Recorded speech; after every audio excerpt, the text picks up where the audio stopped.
Hi, this is Mr. West, and today we're doing a math drills tutorial video on Christmas word problems. So this original worksheet looks like this with about 10 word problems. We're only going to cover a select few of them. So if you have any questions on the ones I don't cover, make sure to leave a comment. So we're going to start with number 2. Number 2 says the price for each reindeer harness is $17.95. What is the price for 9 reindeer harnesses? Okay, so we're going to start with that, and then it says that there's a challenge with the tax rate. So we're going to start with if we have 9 reindeer harnesses and each one costs $17.95, how much is that going to cost? You're going to see that I already put the X, which is multiply, so 9 times $17.95. The reason why I'm multiplying is because if I add up $17.95 9 times altogether, I can multiply, and it's a much quicker problem. So I'm going to write $17.95. I like to use the standard algorithm, which is I just put it like this, and then I'm going to multiply. I'm going to take turns multiplying 9 times the 5, which is 45. Okay, right there. Then I do the 9 times the 9. Hold on, forgot to write the 4 from the 45. Now I do 9 times 9, which is 81. I need to add that 4 in there, so that's 85. I carry the 8. 9 times 7 is 63. Add the 8, and that's 71. I'm going to write the 7 there. I forgot to add that 8. 9 times 1 is 9, and then I add the 7, and that's 16. So I'm going to move the decimal. It looks like my answer is 16,000, but that'd be way too much for a harness. Okay, so what I need to do is, since I pretended this decimal is here by moving it back, I need to move it back when I'm done 2 places, and then that's my answer. So my answer is going to be $161.55. Now, the extension, the challenge is, if the tax rate is 14%, how much would 9 reindeer harnesses cost with the tax?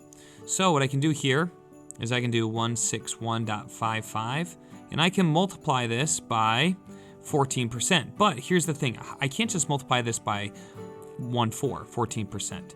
What I need to do is, anytime you're dealing with percentages, you need to change it into its decimal form first. So I need to change this to 0.14, or move the decimal over 2 times to the left. So 0.14 would be the way that I can find the percentage tax of this. So let's go through this problem, then I want to teach you a little shortcut after I'm done. So if you want to skip ahead to the shortcut, that's fine, but I'm going to talk about it the standard way, which makes the most sense to most students. So I do the multiplication now, and I multiply this 4 times each one of these numbers, and that's kind of a task here, kind of a, it's extensive. So I have 4 times the 5 is 20, carry the 2. I'm gonna go a little bit quicker, so now we're pretty familiar with the standard algorithm. That gives me 6, that gives me 24 underneath the 6. I'm trying to keep it lined up here, and then 4 times 1 is 4 plus 6. Now I'm gonna drop a 0 because I'm moving on to the 1, and with the 1, okay, let me make this green actually. With that 1, I'm moving on to multiplying this 1 by each one of these numbers here, okay? So I move it on to the 0 because this is the next digit over. So now I'm just going to go 5, 5, 1, 1 times 1, 1 times 6 is 6, and then a 1 times 1 is just 1. I don't need to do the 0 because I'm just going to get zeros across that whole line, so that's not going to really do anything for me. And now I can just add. So I'm going to add these numbers, and I get 0, 7, 11, carry the 1, 6, 12, carry the 1, and that gives me 2. So what does this do for me? Well, it looks like with 226,000, but the problem is I need to move the decimal place over. How many places do I move it over? Not just twice, okay? Because I move it 1, 2 here, and then 3, 4 there. So I go 1, 2, 3, 4, 22, 60, and I'm going to round because there's a 1 here. I'm going to round it, and that 7 tells that to go up. So 2262. This is just the tax. So obviously it's not a lower amount with tax. I just need to add that tax to the original amount. So that is one way I can do this. That's kind of the traditional way. And I'm going to show you how to do that in just a second. So I'm going to go 16155 plus 2262. It's going to be pretty easy enough. That gives me 7, 11, carry the 1. And I line the decimals up when I do addition, by the way. 4, 8, 1. So I get $184.17 altogether. Now, a quicker way, instead of multiplying by 0.14, what I can do instead for next time to go quicker is I can do 161 0.55 times 1.14. And what this does, it essentially already keeps the 161 and then adds in the tax for you. And it's just a much quicker way to do this type of problem, because then I don't have to add it when I'm done. But you're gonna get the same result no matter what. I just thought I'd show you that quick shortcut. All right, we're gonna move on to number 5. Let's change back to green. 30 elves would like to build a skating rink so they can all use it at the same time. Santa tells them they need at least 40 square feet per skater. Okay, so 40 feet squared times the number of skaters. It said there's 30 of them. I'm just taking some notes here. So no one will bump into each other. If they build a rectangular rink, what are some possible dimensions, length and width, for the rink? Well, I can kind of see here, if I have a rectangle and I have a length and a width, my area, A, is going to be length times the width. So I need my area to equal something, right? Well, I know it needs to be at least 40 square feet times 30. That gives me 1,200 feet squared. It has to be that. So inside, I know that my A equals 1,200 feet squared, and this has to be equal to length times width. Well, it's kind of interesting because I just did 40 times 30, so that could be dimension for my skating rink. It could be 40 times 30, but I just need to come up with other numbers that multiply to give me 1,200. You'll notice here that 4 times 3 equals 12, and I just added 2 zeros on there, okay, which was 40 times 30. So I can kind of use the same principle to come up with more factors. For example, 60 by 20. It could be a 60 by 20 skating rink, or it could be, let's think of another one here. It could be 120 by 10. It could be a really skinny one. Okay, and there's a bunch of other numbers that you could use, but these are just 3 examples just to answer the problem. But you could also think that maybe a 1,200 by 1 skating rink would be possible, but probably not a very good idea. Okay, so just keep that in mind, that some of these combinations are not the best. Number 7, for the Christmas dance, the dance committee needs 3 hours of music. Each song is an average of 3.5 minutes. How many songs do they need? Here's the thing with this. We have hours written here, and we have minutes written here. So the first step I would take is getting like units. So if I had 3 hours and 3.5 minutes, I'm going to convert this 3 hours into minutes, because that's a pretty easy conversion. If I know there's 60 minutes per hour and I have 3 hours, that gives me 180 minutes. Now, I know that I have 3.5 minutes per song. I want to see how many of these fit into 180. Or if I go in reverse, I'm going to do 180 divided by 3.5. Before I do this problem, I don't want to divide by this decimal. That's generally difficult, so I need to change it to a non-decimal by moving the decimal place over to make that 35. I can't just change this problem to 35 without also doing something else, which is move the decimal for the dividend. So this becomes 1,800. I move the decimal place 1 over, and it's 1,800. So now I'm ready to go. I just need to do this division. Okay, what I like to do for the division is actually the box method. There's this traditional algorithm that you could use that most people prefer, but I like the box method just because I feel like it takes up a little less space and is a little bit more organized. So let me go ahead and set up my box. I'll show you what that looks like. First thing I need to do is write in 1800.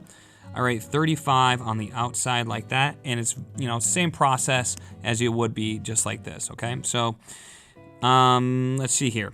So first I'm going to say how many times does 35 go into 1? It doesn't go in, so I'm going to put 0, and that's 1 remainder. I'm going to carry this 1 up, and now I have 18. Does 35 go into 18? No, it doesn't.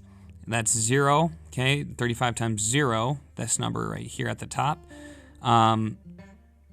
gives me 0, so I subtract 18. So now I have 18 as I carry it up, so it becomes 180. How many times does 35 go into 180? I know it's not 6, because 30 times 6 equals 180. So 35 times 6 would be too much. It's got to be 5. And that gives me 5, 2, as I carry it, 15, 17. It's 175. So it goes in 5 times, and that's 175. All right, so after I'm done subtracting, I have 50. Or sorry, I get 5, and I carry this up, and that gives me 50. And then 35 goes into 50 just one time, and that's 35, and I get a remainder of 15. And if I get here and I have nowhere else to go, that means I need to put a decimal and add another box. This is similar to when you're doing the standard algorithm and you run out of numbers to drop down. What you just do is you come up with zeros, which is what I'm going to do here. This is my new box, and there's a 0 there, and you keep repeating the process by carrying it over. So I carry up the 15, it becomes 150. I know it's going to be 4 because 30 times 5 equals 150. What color was I using? Green, right? Okay, so I have 35 times 4, that gives me 22, that's 12, 14, 140. So I have 140 here. Okay, so that's 140, remainder 10, and that was 4 times. Just double checking my work real quick. Okay. And I don't think I really need to continue. So the reason why I don't need to continue is if I have 51.4, whatever it is, that's 51.4 songs. So if I'm trying to fill all that time, how many songs would I need? Well, if I stopped at 51, that'd be too short. So really what I need to round up to 52 songs. So I need 52 songs to fill up 3 hours or 180 total minutes of music. So that's a kind of involved problem, but a good one that really works on your decimal division. Last one here we're going to do today is number 9. Mr. Anderson wants to decorate 6 of his windows with garland. 2 of the windows are 3.4 by 5.2, so we'll call this 3.4, call that 5.2. And then the other 4 windows are 3.6 by 4.8. How many feet of garland are needed for all the windows? So with this problem, I didn't include units. Let me go ahead and write those in. With this problem, what we're trying to do is we're trying to find the perimeter. We're going to decorate with garland, which is like, kind of looks like this, right? And we need to go around the entire window. And if we do that, one of the things that this problem's kind of set up to trick you on is we're trying to find perimeter. So we need to double up these measurements. 3.4 over here on the opposite sides. Okay, so drawing a picture is always a good way to go. That's why I drew these rectangles. And the other thing we need to keep in mind is we have 2 of these windows, so I'm gonna write 2 times. And then we have 4 of these windows, 4 times. First step then, after all this is done and over, is the first window we're gonna add up 3.4, 5.2, 3.4, 5.2. To make it easier, I'm gonna do 3.4 times 2. I'm gonna do 5.2 times 2, okay? And let's see what happens after we do that. We get 6.8, and then I get 10.4. Now, I need to add up those distances. That's my total for just one window. So I'm gonna add up that, and I get 12, 1, 7, and then what's that, 17.2? Okay, that's just for one window. I have 2 of these, so now I need to do that 17.2 times the 2 windows. Okay, so I get 4, and I get 14, carry the 1, and then I get 34. I need to move the decimal back over. 34.4 feet total. Okay, so I have 34.4 feet total just for that window. And now I need to move to window number 2. So that was window, I need to probably label this. Let's get organized. Window 1. Now let's work on window 2. Okay, so window 2, I do the same thing. So I'm gonna multiply by 4 here.